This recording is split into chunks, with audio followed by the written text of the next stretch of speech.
What's up, y'all? Good morning. Good morning. Welcome to episode 8 of Contemplations with Austin West. This episode is brought to you by Entheos Holistics. If you're curious about microdosing, if you're looking to change your life, this is one of the best, most subtle practices and bringing you home back to the self. It's called, This episode is also brought to you by the Coliseum Men's Community. 3 men's group calls a month, quarterly retreats, active group chat for men out there that want support, that want to build some shit with some other dudes, that are looking for brotherhood. Whatever it is, men need men. We are lost without each other, and the matrix thrives of us not being in relationship with each other. So if you're a man out there looking for some support, community, dope experiences, group chat, friends, whatever it is, come on and join. One of my favorite things about the men's community is we have this thing called 6 minutes. Do you have 6 minutes? Where any one of us that might be struggling inside of the chat, you can just drop a note in there. Does anybody have 6 minutes? And one of us will get on the phone with you. So support is the way. Community is the way. That's what I'm here to do. Community builder. I'm coming to find out. Today's episode is brought to you by Serenity Rodarte. Serenity got your random, you popped up on today's thing to contemplate how detachment sets us free. Wow, how beautiful. What a beautiful contemplation. I mean, I think I'm experiencing this right now. If for any of you that are watching every episode, I'm sure you have seen the roller coaster of energy and emotions that I've been going through in this process.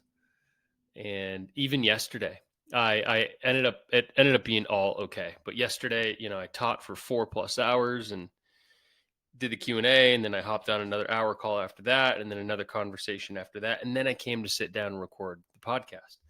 And this is after I had a wild Saturday and woke up tired. So I was exhausted going into this yesterday, and I'm committed. So I'm doing the thing.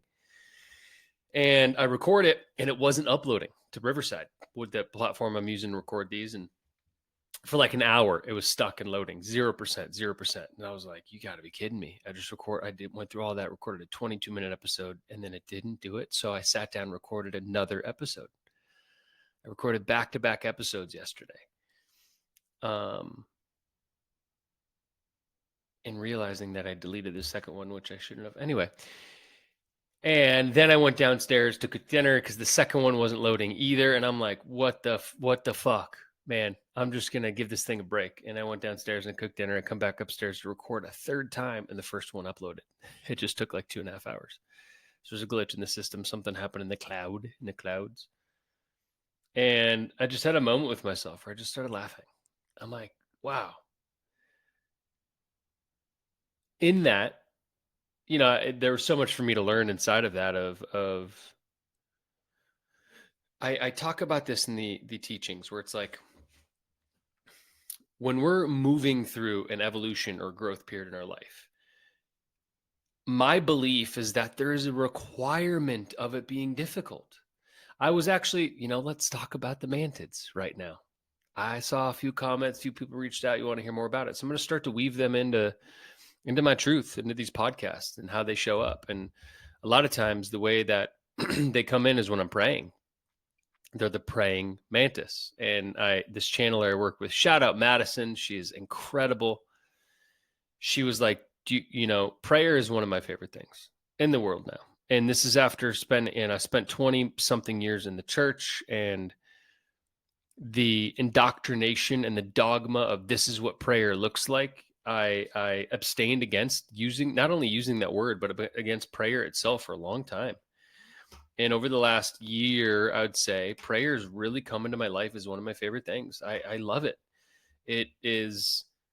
And here's maybe the permission slip, because I love to be that for people. Fuck everything that you've been told about prayer. Fuck all of it. Honestly. How many people use word prayer and fuck in the same sentence too? Like, let me be the permission slip for you to build your own relationship with God, your own relationship to prayer, your own relationship to devotion. You have the answers. All of your answers are sitting in your heart already. And the more we can ignore the outside noise and only look at anything that we're listening to, reading, being shown as a permission slip to meet ourselves in a deeper way, we learn to trust ourselves at a deeper level. And so this has been my path and process of prayer. I was told how to pray my whole life. And so when I started to walk away from the church and find my own relationship with God, in that was also developing my own relationship to prayer. And so now, over the course of the last year, speaking about it, talking about it so often has changed my life. Prayer is so beautiful, so beautiful. And in my prayers this morning, I typically pray when I walk my dog. We walk about 3 to 4 miles a day. So I got 40 to 60 minutes a day that I'm just dropped into prayer, praying for myself, praying for people, praying for my visions, praying for my family, praying for Entheos, praying for the Coliseum, praying for the cohort, praying for all the people in my life. I'll go to these periods where 20 minutes, I just open up, like, who wants to be prayed for? And I'll have random people come to my field. I'll just pray for them. Shout out John Bingham. This guy I went to elementary school with. He was one of my best friends all in my elementary school. He'll come in every once in a while. I haven't talked to this guy in probably 20 something years. But when he shows up, I'm like, maybe that man needs some prayer in my life right now. And Madison was like, do you think it's an accident that prayer has become one of your superpowers and the praying mantis are the beings that came into your field? I'm like, oh, yeah, duh. And I got a wild story. Maybe I'll go into this a little bit later. You know what? I'm going to go deeper into the praying mantis story later about when they showed up and literal praying mantis being like literal, like the insects showed up twice in the exact same period of time in which they came into the vision. I'm telling y'all, it's wild. What's already in your field that you're not seeing? Anyway, I was walking this morning and I was feeling into yesterday was a hard day.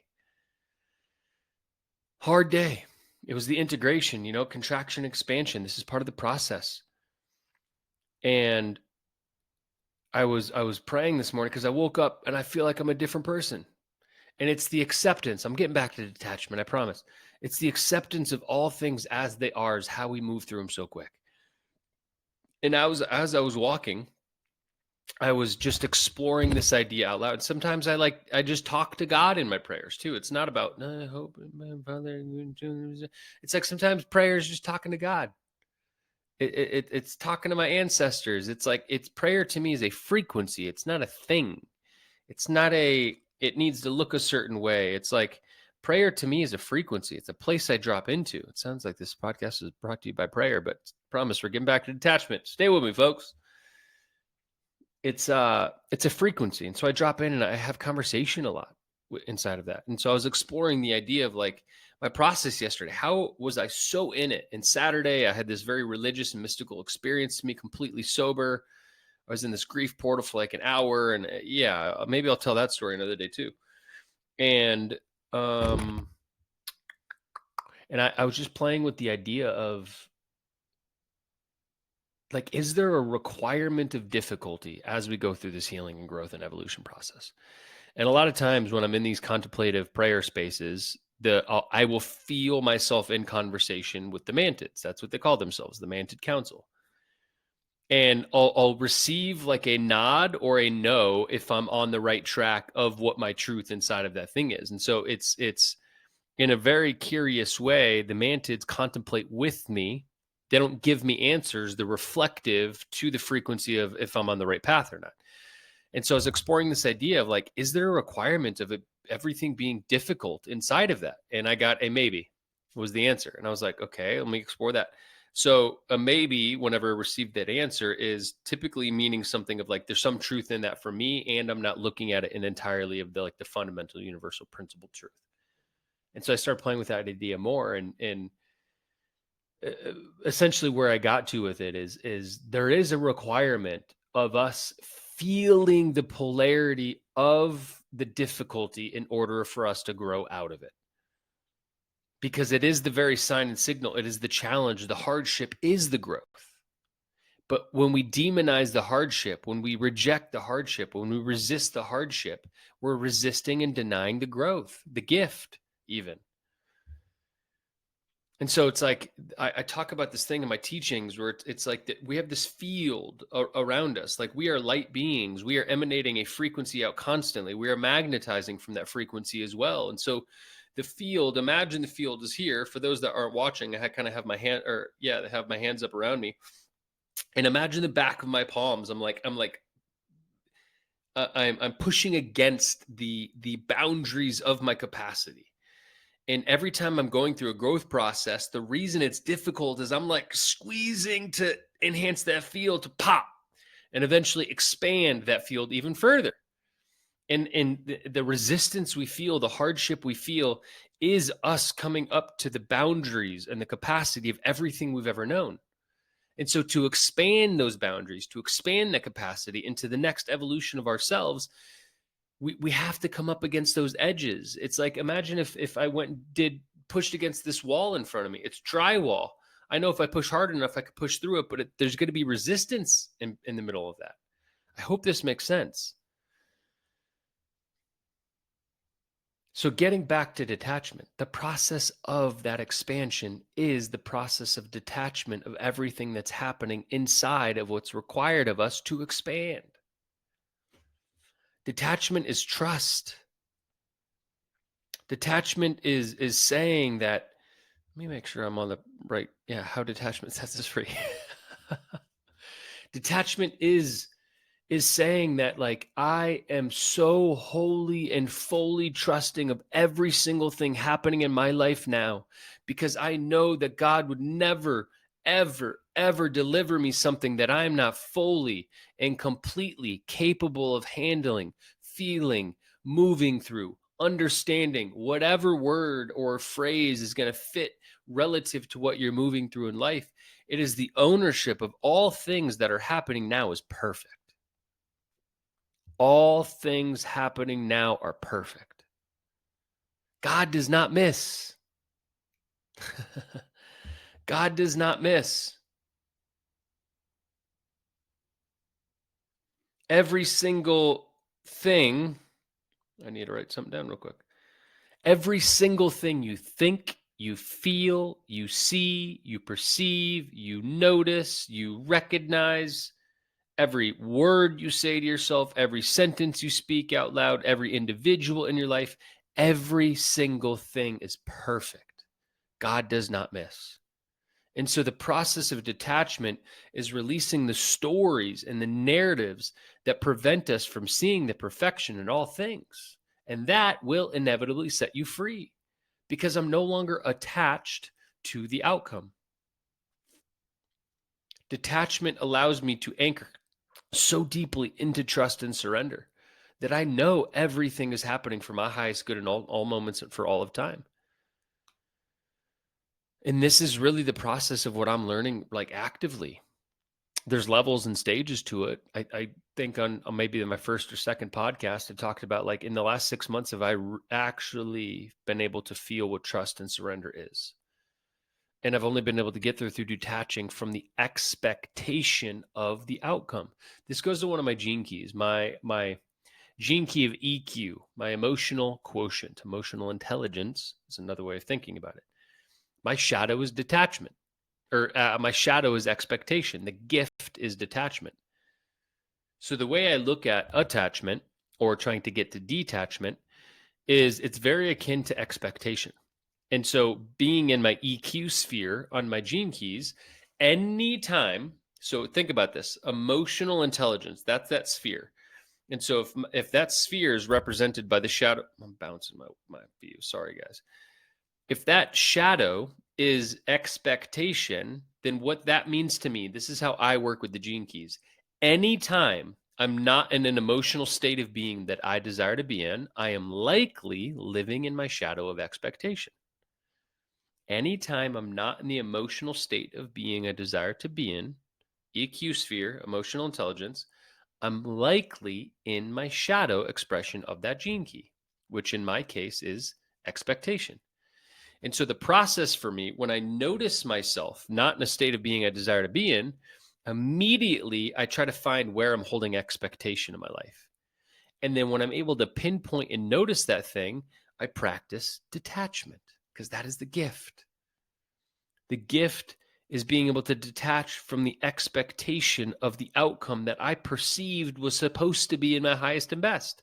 And because I'm expecting that thing to be my highest and best, I'm actually denouncing and denying the perfection of all things. I'm denouncing and denying God knows what's best for me because I've assumed that I know the best outcome that will take place there.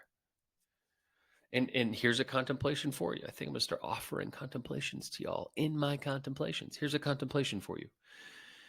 Where are you still holding expectation that you think you know the way something is supposed to go in your life? At work, with money, in your relationship, in your friendships, in your travels, whatever it is. Like, think about this. I'm going to pause for the next 20 seconds. Actually, I'm going to start it in 13 seconds. For the next 20 seconds and 12 seconds, think about where you're holding expectation. And the way that you're going to feel into this is notice the resistance to the way something is going right now.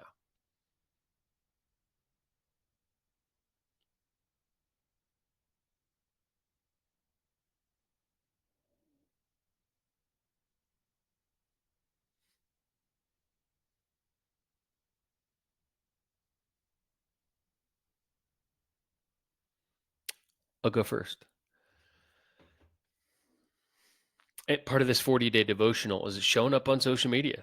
Like, what's the point of doing this and using my voice if I'm not going to show up? And so I've been doing better to write every day and post every day and post these podcasts. And I started 2 new Instagram channels, one for the men's work and one's for this podcast. And I noticed that every time I post, I have this expectation of how many likes it's going to get, how many people are going to comment, how it's going to be received. And because I'm in that expectation, I'm not living in detachment of those outcomes. I notice how much it's activating me. It's actually pushing me away from wanting to use these platforms because I'm being sucked into this programming of what we've been taught these platforms mean. That you're only successful if it goes viral. You're only successful if it gets this many likes. You're only successful if it's shared. Blah, blah, and it's like, ew. The programming around this that I've attached my expectation to is putting me in a state of being that's denying my own authenticity and my truth and how I want to show up in these platforms. And on my walk this morning, I was playing with this thing of like, I want to create an antiviral social media strategy. Like, fuck virality. My goal moving forward, this is how I integrated this. Like, oh shit, I noticed the expectation. What state of being, what can I create for myself that actually eliminates that and brings me back into trust and surrender? And so I'm going to create this antiviral social media strategy. I don't want to go viral because a lot of people go viral by not being authentic and being triggering in their message, which means that you're magnetizing people that are not in the design of your frequency. I talked about this in another video. Like, so many of these influencers, I noticed that I respect their teachings, but they're invoking fear to suck people into the video and then feeding them positivity. That makes no fucking sense. That makes no sense to me. You're creating more fear. Anything that we feel, any frequency my message is in, I'm creating more of that in this life. So you're creating more fear to create more positivity. You're not creating positivity. You're creating an equal and opposite balance of neutrality. And if that's your goal, that's great, because that means you're just trying to get followers. I love that for you. Do it consciously. Do it openly. Acknowledge that that's what you want to do. But I refuse to create states of fear to get more followers. So the antiviral social media strategy. This is how I'm creating or eliminating expectation through detachment of outcome. And it's going to be something like, what is the least amount of likes I can get for the most impact in the message? And just, I even notice the crunchiness of that paradigm. Wait, the least amount of likes I can get? Why would you? And it's I'm just inserting a new program. It's like, let me take out that chip that has been programmed for 20 years of social media use that says that success is only measured in the amount of likes you get. What if I purposely went after the least amount of likes for the most impact? I don't know. I'm going to play with it. I see and hear a video on that coming soon. Maybe that's my next post today. I don't fucking know. But that's my perspective of detachment, serenity. We find where we're not in detachment by looking for expectation. Notice what we're expecting the outcome to be, how that relates to our lack of trust and surrender. And if you can name all of those things, then you've named the path and you have choice in how you walk it. It's good to be back, y'all. I feel great today. And I appreciate everybody still here. These things are getting likes and watches every day, and it's a joy. I love this platform. I love the long form. I love being able to do this. I can't wait to start interviewing people. And we do guided meditations on here. There's so much coming, so much expansion happening in my life right now, and it's not possible without you all.